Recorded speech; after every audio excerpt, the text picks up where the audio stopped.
al-manzari wa su'i al-munqalabi fil mali wal ahli wal waladi. Allahumma rabbi yassir wa la tu'assir. Allahumma rabbi yassir wa la tu'assir. Allahumma rabbi yassir ولا تعسر. اللهم رب تميم بالخير. اللهم سلمنا. اللهم سلمنا. اللهم سلمنا وسلم من معنا. وصلى الله على سيدنا محمد وعلى آله وصحبه أجمعين. Bapak Ibu jamaah haji duyufullah duyufur rahman rahimakumullah, insyaallah ziarah kita atau lewatan kita pada pagi ini yang pertama kita insyaallah bersama-sama akan datang ke tempat penyembelihan kambing sebagai adam tamattu kita. InsyaAllah menurut informasi para jamaah yang dirahmati Allah subhanahu wa ta'ala, kita akan datang ke salah satu tempat penyembelihan kambing yang disebut dengan Mu'aisim, dekat dengan Mina. Di sini para jemaah dirahmati Allah subhanahu wa ta'ala, tempat yang resmi dari pemerintah untuk penyembelihan kambing, baik saja adam tamattu maupun adam-adam yang lain ataupun kambing kurban dan lain sebagainya, hanya dua tempat. Yang pertama Ka'kiyah dan yang kedua Mu'aisim, dan insyaallah kita akan datang ke tempat yang Mu'aisim. Ini merupakan salah satu lawatan kita terpenting, karena para jemaah dirahmati Allah berkaitan dengan ibadah kita.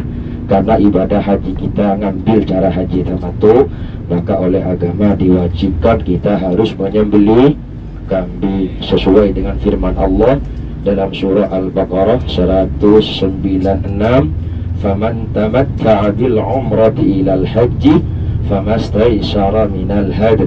Barang siapa yang hajinya mengambil cara haji tamattu, maka diwajibkan membayar ada. Perlu dimaklumkan oleh semua jemaah, kenapa haji tamattu ini diwajibkan membayar dam? Kenapa haji qiran diwajibkan membayar adam? Kenapa ifrad tidak diwajibkan membayar adam? Karena para jemaah dirahmati Allah, simpel saja jawabannya. Orang yang mengambil cara haji tamattu itu tidak susah payah ketika ada di Mekah dengan menjaga larangan ihram. Namanya tamattu. Tamattu ini kan bersenang-senang. Kenapa dinamakan bersenang-senang? Karena orang yang mengambil cara haji tamattu berangkat daripada Indonesia sampai kepada mikot itu niat umrah, bukan langsung niat haji. Kemudian datang kepada Mekah, sampai kepada hotel, masuk dulu ke hotel, kemudian berangkat ke Masjidil Haram, melaksanakan tawaf, melaksanakan sa'i, setelah itu gunting rambut dengan niat tahallul. Maka selepas itu kita menjadi orang yang bebas, halal, tidak perlu susah payah berlama-lama menjaga larangan ihram. Itulah sebabnya tamattu diwajibkan membayar ada. Karena orang yang mengambil cara haji tamattu itu bersenang-senang, tidak susah payah dengan menjaga larangan ihram. Itu yang pertama alasannya. Dan yang kedua, orang yang mengambil cara haji tamattu seolah-olah bahasa kasarnya ada curangnya sedikit. Kita waktu mau umroh datang pertama, betul memang kita niatnya dari miqat. Tapi nanti ketika kita mau berangkat ke Arafah, niatnya dari mana? Dari hotel kita masing-masing. Jadi dua alasan tamattu diwajibkan bayar Adam. Yang pertama, waktu ada di Mekah terbebas, tidak ada ikatan dengan menjaga larangan ihram. Dan yang kedua, bahasa kasarnya ada curangnya, ya. Kita yang mikot waktu datang saja, ketika ada di Mekah nanti mau berangkat haji ke Arafah, niatnya cukup di hotel. Itulah oleh agama diwajibkan membayar Adam sebagai penyempurna pahala. Lain dengan ifrad, saya bandingkan dengan ifrad ya. Ifrad kenapa tidak diwajibkan membayar Adam? Ifrad ini para jemaah kan langsung mulai datang langsung niat haji. Biasanya ini dilakukan oleh jemaah-jemaah Indonesia ketika kloter terakhir kan. Seperti nanti mungkin kloter 95, 97 nanti di last close flight nanti ketika mau ditutup penerbangan baru mereka datang sampai kepada mikot langsung niat haji. Sesampainya ke Mekah masuk hotel, ini ifrad ya, saya kasih tahu caranya. Sesampainya kepada hotel ya, check in hotel, kemudian setelah itu para jemaah tidak ada tuntutan orang yang mengambil cara haji ifrad untuk wajib datang ke Masjidil Haram, tidak ada. Hanya sunnah saja datang ke Masjidil Haram melaksanakan tawaf, tapi itu tawaf tidak dinamakan tawaf umroh juga tidak, tapi sebutannya disebut dengan tawaf qudum, tawaf kedatangan. Dan setelah tawaf para jemaah dirahmati Allah juga ada sa'inya. Sa'i biasa, tawaf ada, sa'i ada, tapi itu bukan tuntutan, hanya bersifat sunnah. Kemudian setelah sa'i jangan gunting, jangan tahallul, kembali lagi ke hotel dengan menjaga larangan ihram sampai berapa hari mau berangkat ke Arafah itu. Jadi 1 hari, 2 hari, 3 hari, 4 hari sampai 5 hari menjaga larangan ihram. Jadi kan susah payah. Oleh sebab itu oleh agama tidak diwajibkan membayar Adam. Alhamdulillah para jemaah dirahmati Allah. Ini bis kita berkesempatan melewati Jabal An-Nur. Ya, bisa lihat semua jemaah di sebelah kiri kita. Itu bukit atau gunung yang paling tinggi dan ada belahannya itulah disebut dengan Gua Hira. Di situ para jemaah dirahmati Allah Subhanahu wa taala, Rasulullah diutus oleh Allah Subhanahu wa taala dan juga turunnya Al-Qur'an pertama, Iqra bismi rabbikal ladzi khalaq sampai ayat kelima. Para jemaah dirahmati Allah, bisa lihat ya, subhanallah itu banyaknya orang menaik ya, mendaki ya, pagi-pagi luar biasa ataupun sore luar biasa, bahkan duhur pun banyak orang naik. Jadi di situ para jemaah di zaman Rasul dikenal dengan Gua Hira. Sejarah ringkasnya Rasulullah diutus oleh Allah di sana dan juga turunnya Al-Qur'an Iqra juga di sana ya. Dan sekarang masyhur dengan nama Jabal Nur, Bukit Cahaya. Sangat patut dinamakan Bukit Cahaya karena cahaya Islam, Al-Quran dengan Rasulullah yang menyaksikan pertama di sini adalah Gua Hira. Para jemaah dirahmati Allah, proses Rasulullah diutus oleh Allah. Sebelum Rasulullah diutus oleh Allah dalam usia 40 tahun, sebenarnya Rasulullah mulai usia 37 sudah biasa bertapa istilahnya di sana. Setiap bulan puasa, usia 37, usia 38, usia 39 sampai kemudian genap usia 40. Pada waktu itu istrinya masih satu. Istrinya siapa? Siti Khadijah binti Khuwailid ya, radhiyallahu taala anha, satu-satunya istri Rasulullah yang tak dimadukan oleh Rasulullah, dan juga satu-satunya istri Rasulullah yang siap memberi semangat, siap menghibur, siap melindungi Rasulullah ketika Rasulullah pertama mengawali dakwahnya. Banyak ujian, banyak tantangan, banyak rintangan. Oleh sebab itu para jemaah dirahmati Allah, Rasulullah tidak pernah lupa kepada kebaikan Siti Khadijah. Siti Khadijah wafat, kemudian Rasulullah banyak istrinya, bahkan ada yang muda lagi. Rasulullah kalau punya kambing sering menguji istri-istri yang lain. Rasulullah kalau punya kambing, tumpukan kambingnya dilebihin satu ya, dihitung oleh Siti Aisyah. Siti Aisyah paling kuat cemburunya ya. Dihitung ternyata lebih. Ya Rasul, kenapa ini kambing ini lebih, untuk siapa? Rasulullah dengan tersenyum menjawab, ini untuk istri tercintaku Siti Khadijah. Naik hitam Siti Aisyah dengan Dengan bahasanya apa, Siti Aisyah berkata, ya Rasul, ka'allam takut fi dunya illa Khadijah, tidak ada cewek lain ya di dunia kecuali dia.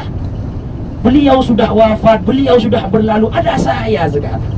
Apa jawaban Rasulullah? Ya Aisyah, ya Humairah, demi Allah, saya tidak akan pernah lupa kepada kebaikan dia. Dialah satu-satunya istri saya yang dulu memberi support, memberi semangat, memberi hibur kepada saya waktu saya pertama kali Inilah salah satu kewajiban seorang suami.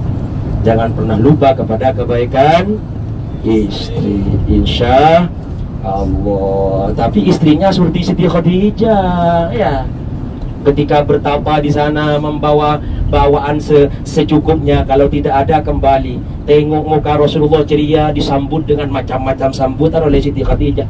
Tapi suatu saat waktu menerima wahyu, dahsyatnya wahyu, buka pintu, Rasulullah kelihatan lain, tidak berani, satu kelimah pun tidak berani.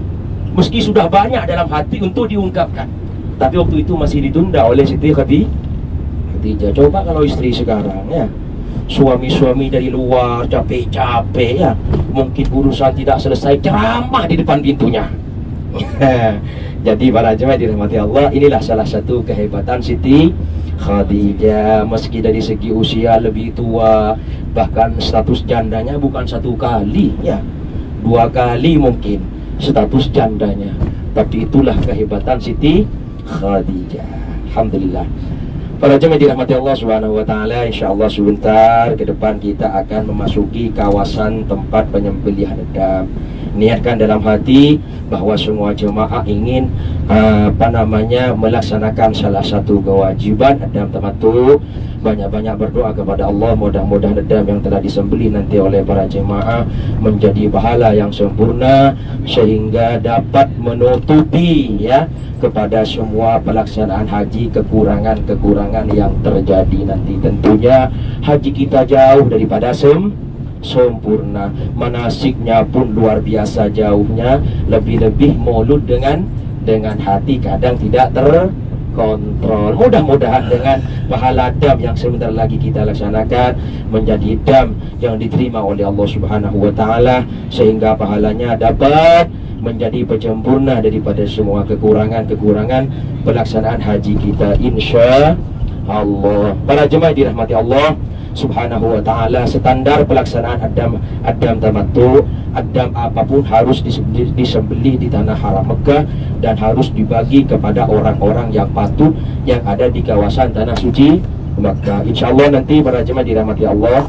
ini merupakan tempat yang resmi, sehingga insya Allah pelaksanaannya sudah ada yang bertugas. Yang penting semua jemaah dengan niat tulus ikhlas melaksanakan kewajiban, dan nanti setelah sampai ke sana para jemaah dirahmati Allah, bagi jemaah yang tidak ada udzur dan dibenarkan masuk, kita boleh masuk menyaksikan karena ini merupakan perbuatan amal baik. Kecuali bagi jemaah yang ada udzur, mungkin tak mampu kepada bau-bau darah dan lain sebagainya, yang penting nama penuh sudah diserahkan, boleh diwakilkan kepada yang bertugas, termasuk kepada Bapak Ketua, insya Allah. Ini merupakan lawatan yang pertama. Insya Allah setelah ini para jemaah dirahmati Allah, kita akan datang ke tempat-tempat ibadah haji. Alhamdulillah, sebelum kita nanti para jemaah dirahmati Allah Subhanahu wa taala pada tanggal 9 datang untuk melaksanakan haji,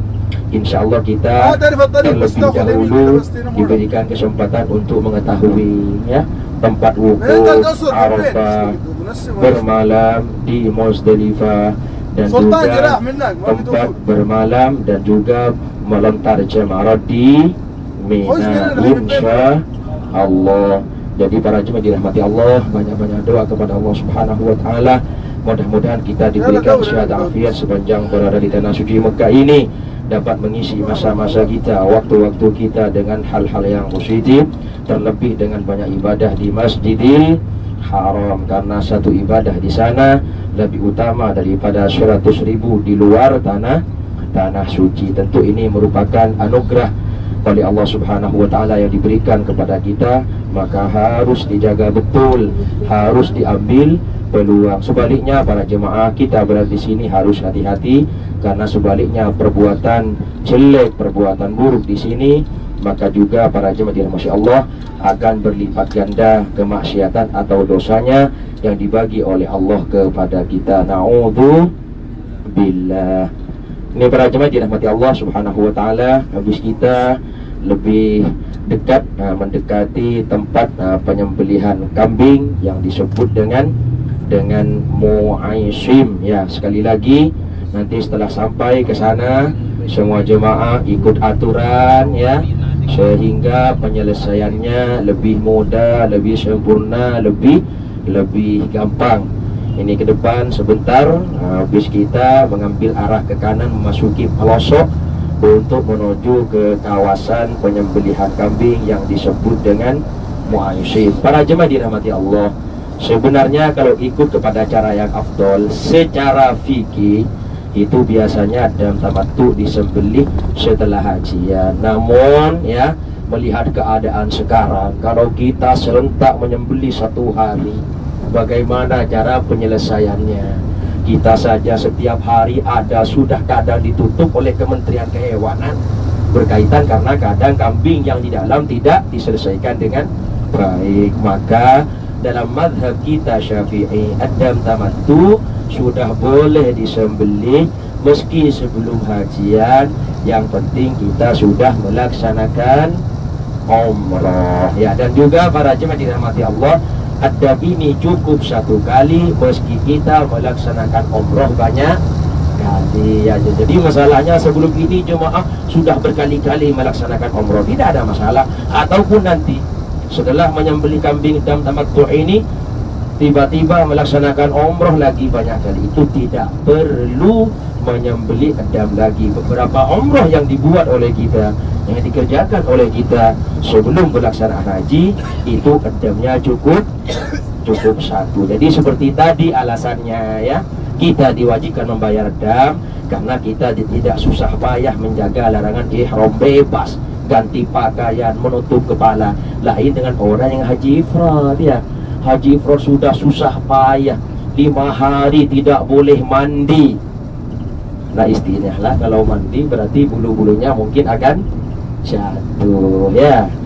Apalagi sampai 5 hari. Kadang kita beberapa jam saja dari Madinah, padahal kita sudah ada di dalam bis, ada AC lagi ya, sudah macam-macam larangan ihram. Jadi secara zahir orang yang mengambil haji ifrad meski terlepas dari dam tamattu, tapi mungkin tidak lepas daripada adam mahdhuratil ihram, adam yang melanggar larangan ihram ya. Jadi para jemaah dirahmati Allah, haji ini secara ringkas yang disepakati oleh para ulama ada 3. Yang pertama tamattu.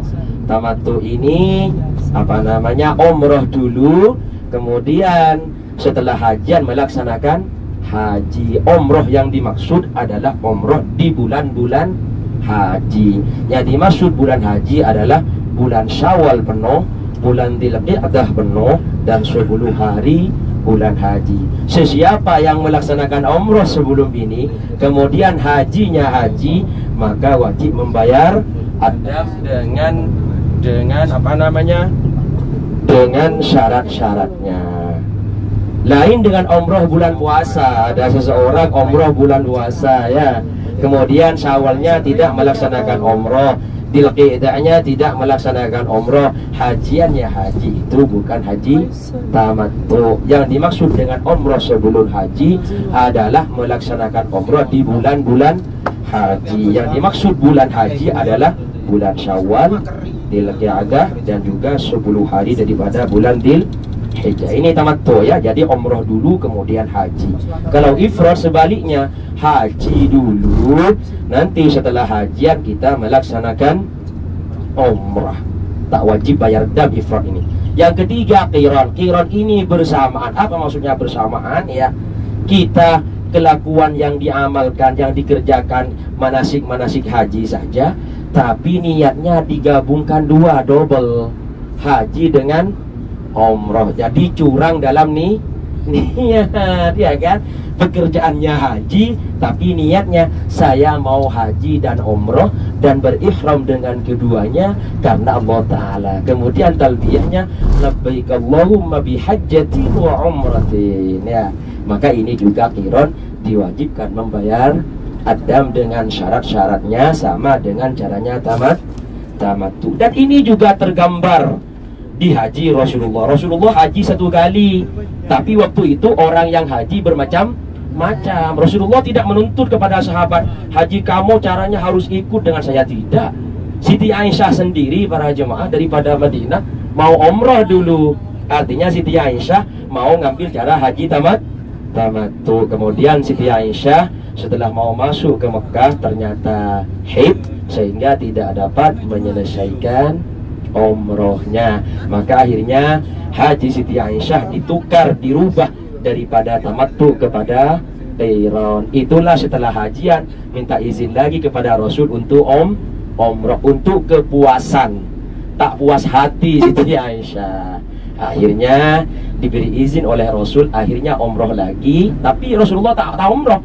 Yang umroh siapa? Siti Aisyah saja, dianterin ke mikot yang disebut dengan Tan'im. Oleh sebab itu sampai sekarang Tan'im dikenal dengan mikot Aisyah. Alhamdulillah para jemaah dirahmati Allah Subhanahu wa taala. Ini bis kita sudah sampai kepada kawasan parking Muaisim ya.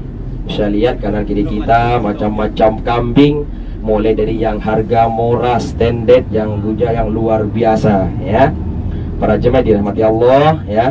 Kita nanti setelah bis ini mendapat tempat parkir ya. Jemaah diharap jangan turun dulu ya, menunggu pengumuman. Kalau daripada yang bertugas sudah